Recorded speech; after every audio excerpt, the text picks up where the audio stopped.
नमस्कार, मैं हूं साधना भारती। आखिर ये कैसा दोहरा चरित्र है मोदी सरकार का कि जिन एमएस स्वामीनाथन जी को भारत रत्न देने का ऐलान मोदी सरकार ने किया है, उन्हीं एमएस स्वामीनाथन जी के आयोग की सिफारिशें मोदी सरकार लागू नहीं करना चाहती। और तो और अब खबरें ये भी हैं कि कृषि मंत्रालय ने अपनी वेबसाइट से एमएस स्वामीनाथन आयोग की रिपोर्ट को ही गायब कर दिया है। ऐसा क्या है जो मोदी सरकार देश की जनता और देश के किसानों से छिपाना चाहती है? एमएस स्वामीनाथन आयोग की 201 सिफारिशों में से यूपीए की सरकार 175 सिफारिशें पहले ही लागू कर चुकी है।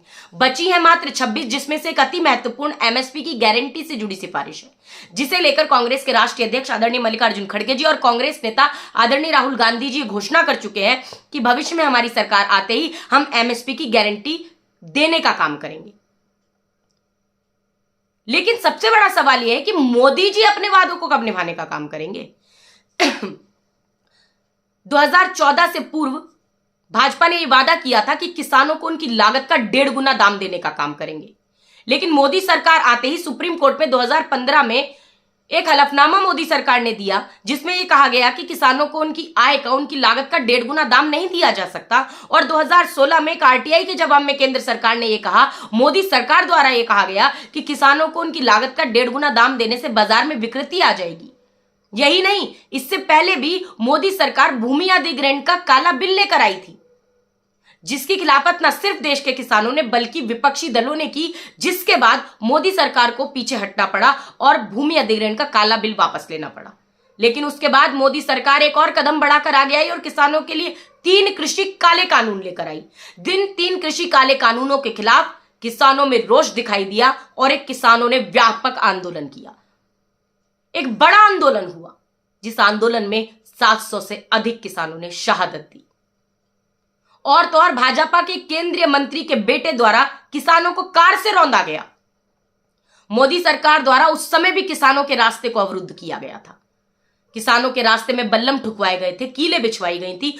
कड़कड़ाती ठंड में किसानों पे उस समय पर ठंडे पानी की बौछारें करवाई गई थी।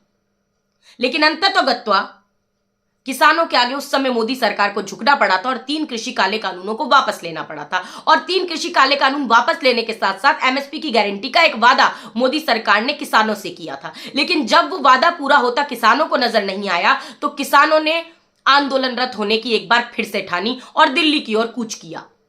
लेकिन जब किसानों ने दिल्ली की ओर कूच किया, तो मोदी सरकार ने एक बार फिर उनके रास्ते में को अवरोध करने का काम किया, उनके रास्ते को अवरुद्ध करने का काम किया, अवरोध उत्पन्न करने का काम किया। एक बार फिर किसानों के रास्तों में कीलें बिछाई गई, तार बांधे गए, कंक्रीट की दीवारें खड़ी की गई, सीमेंट के ब्लॉक्स लगाए गए, बल्लम ठुकवाए गए, किसानों पर आंसू गैस के गोले छोड़े गए, उन पर छर्रों से हमला किया गया, किसानों को लहूलुहान किया गया।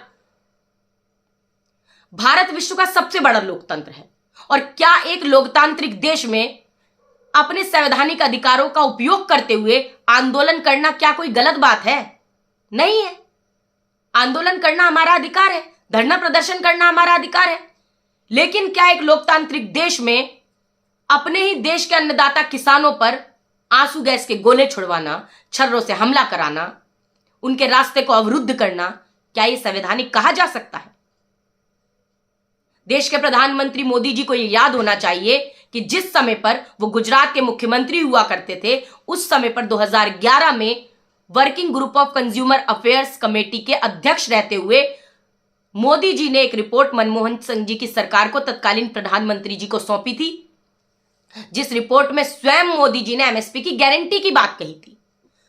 तो आज नरेंद्र मोदी जी, आप स्वयं देश के प्रधानमंत्री हैं, तो आदरणीय नरेंद्र मोदी जी आगे आइए और अपने वादे को निभाइए। किसानों के लिए एमएसपी की गारंटी का कानून बनाइए, किसानों को उनके अधिकार दिलाइए, उनके रास्तों को अवरुद्ध मत कराइए। क्योंकि ध्यान रखिए कि अगर ईश्वर के बाद कोई भाग्य विधाता है तो वो किसान अन्नदाता है। तो सत्ता के सिंहासन पर इतना मत अभिमान करो कि जिनके बल पर गद्दी पाई उनका ना अपमान करो। जय हिंद, जय भारत, जय जवान, जय किसान, जय संविधान। धन्यवाद।